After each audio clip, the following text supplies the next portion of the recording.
All right, let's talk about some Reds. Matt Mclain yesterday had an oblique injury, and that sent Twitter into a little bit of a frizzy.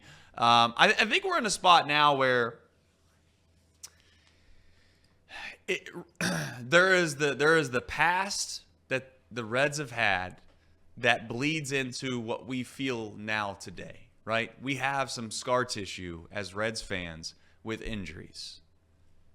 It dates pretty much back, at least in my lifetime, and maybe back farther for some of you, to Ken Griffey Jr., a guy that comes over, world-class player, ultimately career altered, mostly from the injury.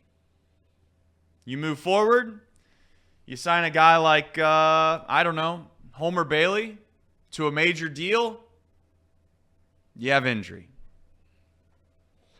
Fast forward to try to make this relatively swift. You get to Hunter Green. He signs a deal. Last year, he gets injured. You got these new prospects you're excited about. Matt Mclain, unbelievable season last year. We get down towards the end of the season, and we have half our teams hurt. Matt Mclain, probably, in my opinion, the biggest blow of them all.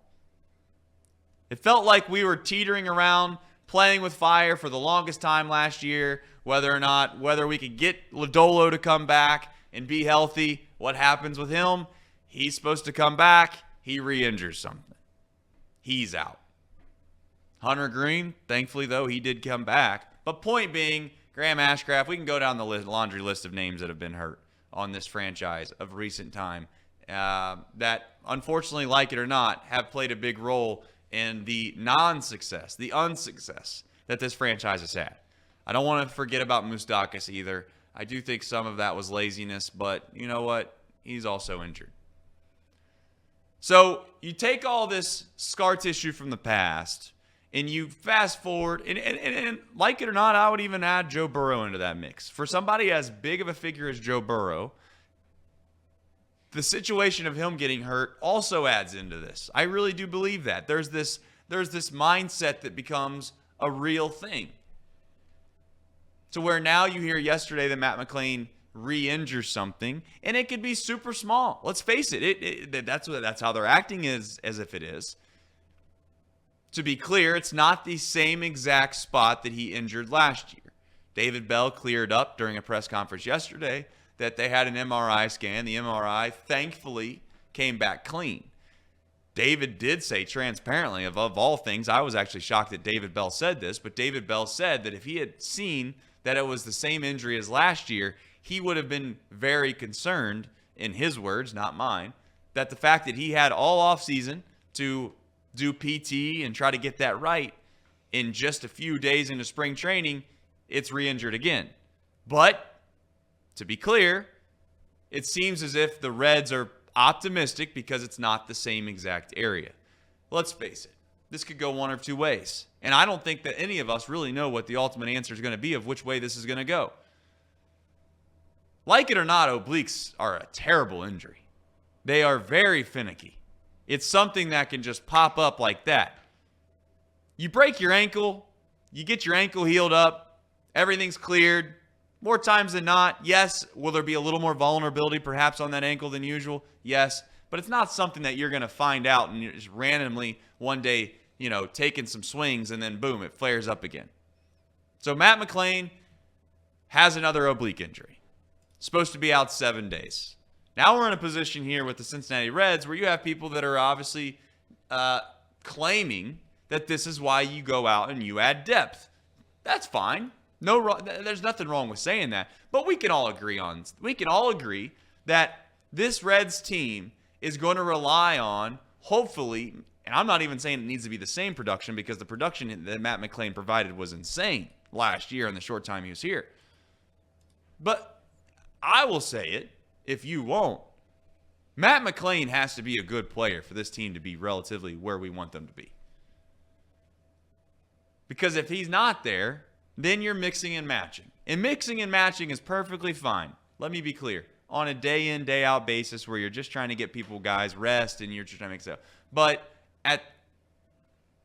when it comes nut cutting time, we need Matt Mclain.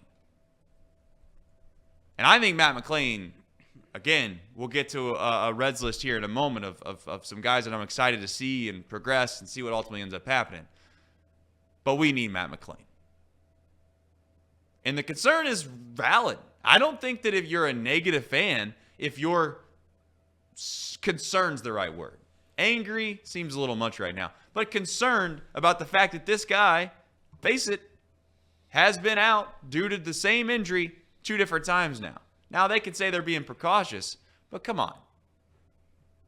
He got hurt taking BP. And in Matt Mclain's words, to be fair to him, okay, Matt Mclain stated yesterday to Charlie Goldsmith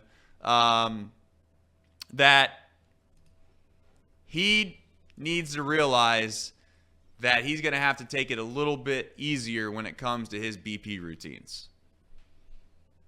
Now, I understand what he was getting at in the sense that he's taking a lot of aggressive swings very, very quickly, and maybe he's just kind of utilizing that area of his body far too much in a short period of time. But that's also concerning to me. I'm not here to raise the flag and say, hey, you should be incredibly concerned either. I'm just saying, personally, I am concerned about a guy that, yes, missed a significant part of last year. And, oh, by the way, he was going to try to come back. Remember? He got himself in a position where he was taking BP, and we thought we were going to get him towards the end of the season and make a playoff push, and he had another setback in that same time frame. So you have all offseason to get yourself healthy. Is it more concerning to you that it's a different area? Both ways are bad. I get it. But to say you're not concerned at all about it is probably being a little naive. But to jump off the deep end as well and to sit here and act like the season's over seems to be a stretch as well. I'm going to try to be, they say ignorance is bliss in life. And I got to be honest. I think a lot of times it is. I'm going to try to play naive, Mr. Naive. I'm going to try to act like this news really didn't even happen. I'm going to wait a couple weeks and just hope and pray that it just goes away. It just goes away, Elliot. I don't know if that's going to happen, but that's what I'm hoping. I don't think it'll go away just because of how these injuries have affected the Reds over the past, really, since 2019. 2019, we got, Yasiel Puig. That was an exciting team. Matt Kemp for a day. Shout out Matt Kemp. He wanted to leave. He wanted no part of Cincinnati. But you talk about all these teams, and they've all been really dealing with the same thing. And that's late in the season, they all get hurt. I don't want to make a big deal about it, but you saw it with Nick Senzel, and I don't mean to pick on Nick Senzel. But Casey, what is the best ability? Availability. Nick Senzel was never available. Now, was that because the Reds mismanaged him? Maybe. They had him running around all over the field. Outfield, center field, left field, right field, shortstop, third base, second base, first base. They had Senzel everywhere. Probably wasn't the recipe for success for a guy to stay healthy. But Spencer Steele will be a good example this year to see if that makes a difference or not, or if it's just Spencer Steele played 156 games last year. Right. 156 games. I do think there's an issue on this team right now, at least, and maybe it's they're babying them. I don't know yet. These are young guys. You don't want to push them to the max. But the only way this team is successful, and really any team ever, and this is pretty much an obvious point, but I'm going to say it anyway. If the whole team if we're going to use 75 different players this year again, we have no chance to be successful. It's going to have consistent playing. And I think people got all upset over, I think it was yesterday or the day before, that David Bell basically wanted to keep the same mantra of platooning guys. Not everybody's going to start every day.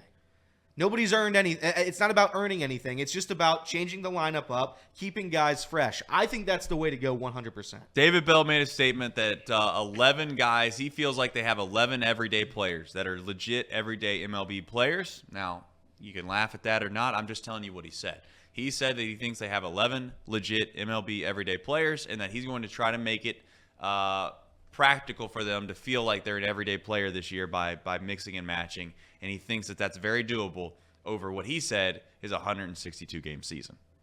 Correct. And again, I'm not going to sit here and say I'm not worried about it because I am. I've watched my teams. I just watched my football team lose its quarterback again. So, yeah, I would say I'm concerned about this Matt Mclain injury. I'm not freaking out over it yet. He's going to be out a week as of right now. Usually with these things, that week gets pushed into 2 weeks just for precaution's sake. But then you're always worried about it. I'm worried about Hunter Green still. Hunter Green's a guy this year that I really think can take that next step, be the bona fide ace that we A, paid him to be, and B, is. I think he genuinely is. When you can throw 2 million pitches at 100+ miles an hour, you're showing me something. Matt Mclain last year, in the very short time he was up, was one of the best players in baseball. Would have won Rookie of the Year. If he would have stayed healthy, I'm going to make the claim he would have beat out Corbin Carroll for Rookie of the Year in a limited time. Well, let's just say this: people are gonna push back on what you just said in regards to Corbin Carroll, okay? Because Corbin Carroll is a great player. Great player. But here's the thing: Corbin Carroll is not the traditional rookie, in my opinion, right? Like, he was a great player. You could make the case that if, I don't think it's a case, but if you were to take Jonathan India's year when he won Rookie of the Year and you flop that with Matt Mclain, then Matt Mclain wins Rookie of the Year the same year. Elliot, put the quote back up there from Mclain here. For those that don't know or did not see it, Matt Mclain said, looking back on it, there's nothing that's going to match the intensity of me hitting in the cage versus me hitting live. He then went on to say, that's not the same as BP swings. I've got to be smarter about it moving forward. Luckily, it looks like we avoided something. I'll take some days and get back at it. He goes on to say then, I just got ahead of myself. I felt good for a while over the course of the offseason. I was just doing too much every day, every single day. With obliques, they're touchy. You've got to watch them closely. Yeah, I mean, he obviously has training workouts that he feels like he goes hard. And unfortunately, in his mind now, he feels like he's probably going to have to taper that back. Does that ultimately affect him? I don't know. I mean, I don't really love when people have to adjust what they've traditionally done to be successful for anything. But again, I'm not going to overreact with the Mclain news. It could be water under the bridge in 3 weeks, and we're all long forgotten about this whole situation on opening day. But it just becomes frustrating that we find ourselves in positions here where I have not done a good enough job to look around Major League Baseball's history of franchises and figure out how often guys get hurt or don't get hurt. And then the unfortunate part, and I don't know how much you fall into this category, Elliot, with the training staff. It seems like you're always going to have a portion of the fan base or a segment of the population that are going to try to blame the trainers or blame the way in which these guys go about, their health, if you will. It seems like it's such a big business. Major League Baseball is such an individualized sport that most of these guys, one, have their own personal trainers. They're taking care of their bodies about as much as one could possibly take care of. I just think some of it's bad luck and some of it's genetics. I'm not going to kill the training staff. Now, I'm also going to put my hand up and say that couldn't possibly be some of the case because I genuinely don't know. I just would have a hard time believing that it's the training staff, and if Matt Mclain played for a different organization, or if any of these guys that have been hurt before played for a different organization, that they would have had success of staying on the field because they had better trainers at that organization. Now, I do think that there are some doctors' opinions that you could push back on, but more times than not, when someone gets hurt and they have to have a doctor or they're going to get surgery, this is a well sought out process by the individual player on who they think is best to take care of them. Now, the bigger point for those that are saying, well, what about the guys? There are guys, to be fair, right, that are younger, that don't have the money right now. They're still in the MILB. They're still in the minor leagues to where they don't have the money to be able to go out and find the world's best doctor like a la Joey Votto would. So maybe there's some pushback on that. And to be fair, put my hand up in the air, I've not done a ton of research on whether or not other organizations have the same issues as the Cincinnati Reds. So it'd be bad for me to go down that path. The past couple of seasons for the Reds, they have used 60-plus players, 60-plus different players. 65 last year. I think it was 64 the year before that. You have to get that number down because you're up there with Oakland and the Angels. You're up there with teams that aren't good. And I don't know if it's all health or if it's just because they're young teams, not great teams. But you're using too many players in a given season when you need a set group of guys. And again, it's 162 games. It's going to be difficult to stay healthy the entire way. Everybody knows that. You're going to have a couple pitchers miss a month. It happens. It's baseball. It's wear and tear. It's how it goes. It's also why people get so upset at when a pitcher goes 5 innings these days. Why isn't Hunter Green going 7 innings? It's just not the way the sport works anymore. You want to keep your guys as healthy and as fresh as possible, and that's the way to do it. Yep. I'm not saying I don't want Hunter Green to go 8 innings. I'm just saying that's the way the whole landscape of Major League Baseball operates. It's a thought process for sure. I do think that there are times in which early in the season, sure, but when you get down towards the end of the year, you can't convince me. And I know I'm still stuck on this. I need to move past it, but you'll never convince me that taking Hunter Green out against the Twins was the right move. When was this? Under any circumstance. What portion of the season was this? Well, here's the thing. That was the game we went to, right? We went to the game. That's right. He was shoving. He was shoving. And I get it. It was like the 7th or maybe it was the 7th inning. I think they took him out, 8th inning. But who knows? Maybe it wouldn't have mattered anyways. They would have brought in the next guy. He'd have given up runs. Or if Hunter Green stayed out there, he would have given up runs. You never know. That's why it's fun to second guess people, because ultimately you have no way of really knowing whether you're right or wrong.